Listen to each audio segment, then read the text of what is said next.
Hey guys, this is Roxham's7. I just want to take you with me in a small little project that I've been working on. This is my GHK AKM. Well, it's actually not a small project. This GHK AKM I've been pimping out with real steel parts for a very, very long time. I've installed a Magpul Zukov Soft and a Magpul A plus grip, A plus grip, which is a rubberized grip. And I also have a Troy M-Lock drill. Many people have been asking me how to install this and all that stuff. I will show you this in this video just for fun. It's just a fun video, not a super informative video. And I'm also installing my railed gas tube, so I figured I'll take you guys along with me, just to show you guys how it all works and all that stuff. This is a really cool railed gas tube. It's adjustable, so you can have it really tight. And this castle nut is for you to secure this area, so this doesn't move. You will need thread lock. And I have a Hollow Sun micro red dot, and the reason why I'm using this is because this actually has a 2 MOA dot. Very, very small dot. Very crisp and very clean. Pretty much more or less like an aim point, but without the... Some specs are not the same as an aim point, obviously. It's much better than the Bushnell I've been using. I've been using a Bushnell micro, which has a 4 MOA dot. So this 2 MOA dot is a big upgrade for me. So cool to have a small red dot for an AK. It's really cool that way. I don't know. It's very appealing to me. So anyways, right now you're looking at my AK with all the barrel, all the stuff disassembled. The reason why this is because I'm actually in the process of tuning my AKM. I've made many mistakes with my AK-74U. After learning those mistakes, I pretty much know what to avoid now. So I'll make a video on how to tune stuff another day. But for now, I have a maple leaf barrel in here with a maple leaf rubber. It's very, very cheap. The rubber is like is the 70-degree one, and I have the 410mm barrel. So that's about 300 Hong Kong dollars for just this whole entire setup with the inner barrel. So that's quite cheap. And the outer barrel is a Samoon steel outer barrel. This is probably one of the coolest parts for me, is because I've never had a steel outer barrel in a GHK before. This outer barrel is like 340 grams, while the original barrel was like 150 grams. So this is really heavy. The part I want to show you is how to torque in your outer barrel. So whenever you torque in your outer barrel, Samoon actually stops teaching you how to... they didn't exactly teach you how to adjust this. So can you see the hop-up chamber? If I tighten the barrel, notice the chamber goes in. If I loosen the barrel, or it goes further in. So that's right off the bat, that's the reason why you have to adjust your outer barrel properly. If you adjust it too tight, you can't adjust your dial. If you adjust it too loose, your tension won't work. Is because this square right here for the tensioner will go further in here, and therefore you won't have your hop-up dial won't press onto the tensioner properly, and you won't have any hop. That's in my experience. Keep in mind, I'm learning this purely through experimentation, so I'm probably not correct, but this may be, I don't know, it's just me showing you guys something. So anyways, this is how I like to adjust it. So normally what I do is that I loosen my outer barrel until the hop-up chamber goes in, and this is where I make a judgment call that's very difficult to show you guys. So right now, if I align it perfectly in my eyesight, I can see that the hole is slightly in, which is bad, because that means the tensioner will be sitting a little bit in, and the dial won't apply proper pressure. So what I'm going to do is that right now, I'm going to tighten the barrel by one turn. Now, even though by one turn like this, it sticks out like this, almost everyone watching this video will probably install your hop-up dial up to this point. For me personally, I will not. I won't adjust it yet, because my personal preference is that I'm going to turn it by one more circle. And then I'm going to install my dial. This is just a personal preference. I know this looks wrong, or maybe wrong, but the reason why I do this is because in my experience, whenever I assemble this stuff, I can roughly guess where the chamber needs to be. And for me, if the chamber was at its, if I unturn this barrel by one turn, it's not enough. So that's the reason why I'm turning it by this much. And the reason why this notch has to be here, by the way, is because the front post iron sight uses a pin to hold it, right? So that's the reason why this has to be aligned upwards, aligned like that. So yeah, anyways, up to this point, I'm just gonna install the pin. Oops.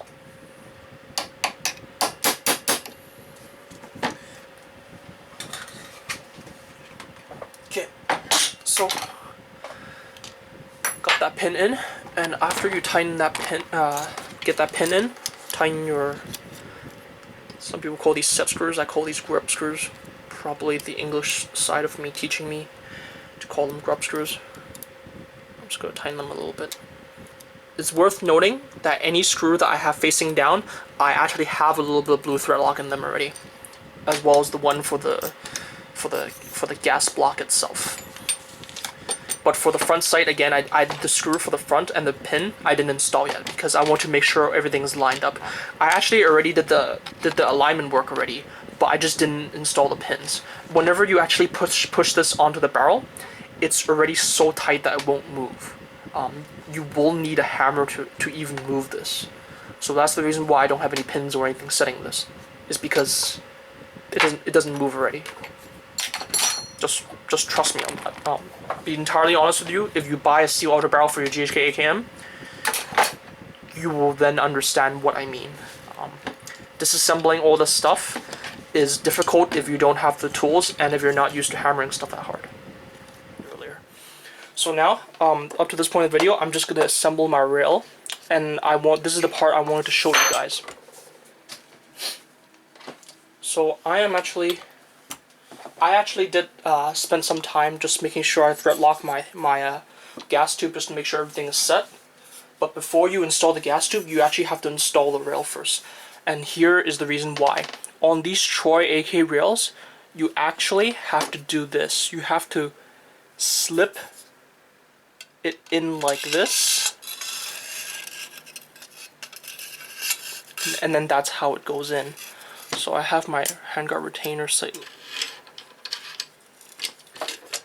And now, align the handguard area in here, the handguard retainer, and then just push the rest into the gun. Now you notice that when I push it into the receiver, it's a little bit tight already. The reason why that is because you have to start hammering it in a little bit just to make sure it's secure. The part I modified, I already showed you guys how to do that. How much you modify may depend on your gun. So this is up to this point, you need a mallet to hammer this. Let me just grab my mallet. So I'm going to sit the gun up so I can hammer it.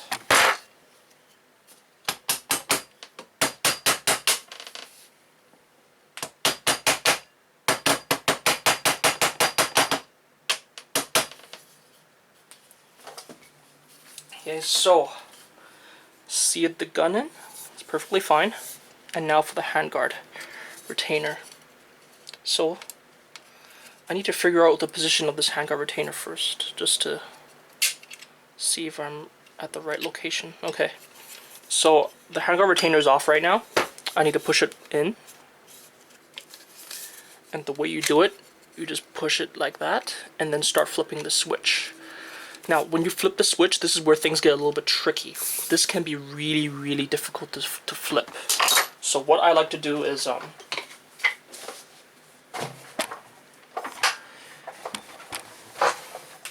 I like to use a pair of pliers, which I have right here somewhere. Don't be messy like me when you assemble your guns. Make sure you have a pair of pliers so I can flip it.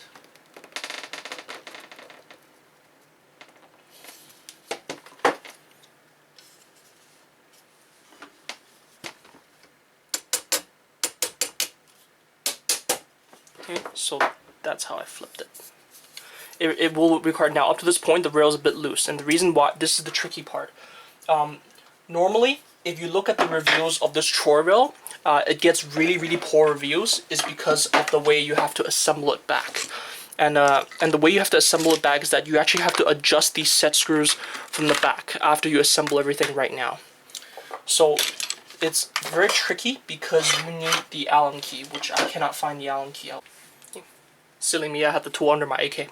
So up to this point, this is where the tricky part comes in. So that set screw in here, right in there, that big silver one.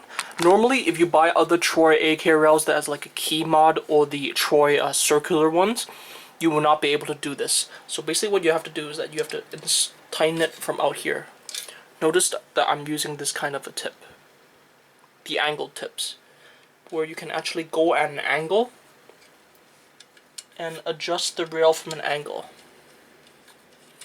And you will actually have enough space outside to do this. So right now I have it a little bit tight only. I'm going to go on the other side and just turn it slightly. Now, while you're doing this, I advise you to evenly distribute the force on each side first. Just trust me on that. It's hard to explain why. It's when you're assembling it that you'll notice the problem if you don't do it evenly.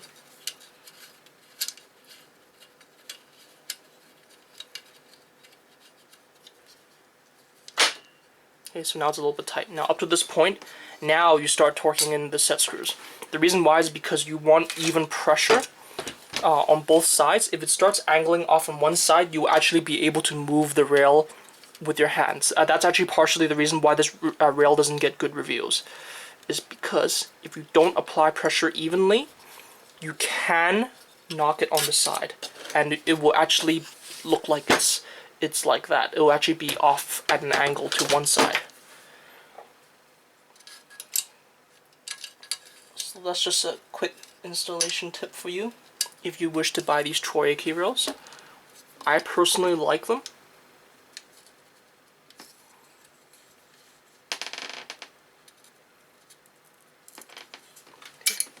So that's tight. And just give it one more check.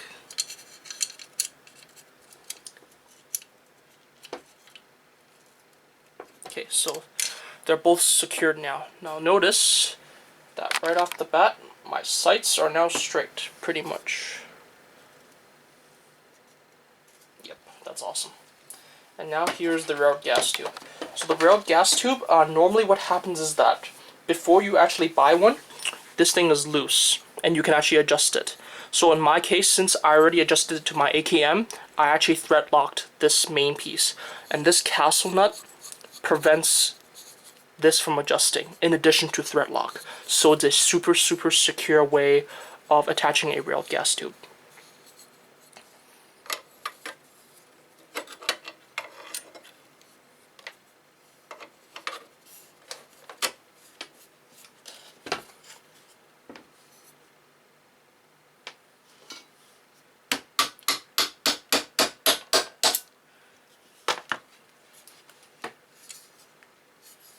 Okay.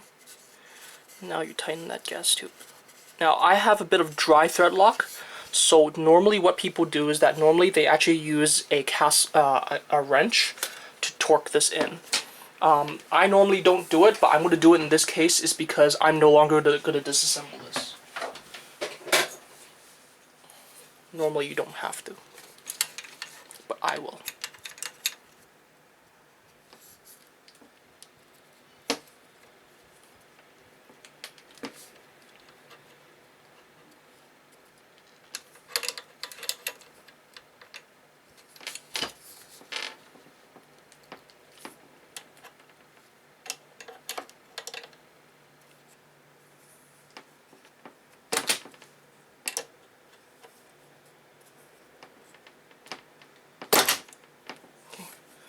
That's tight.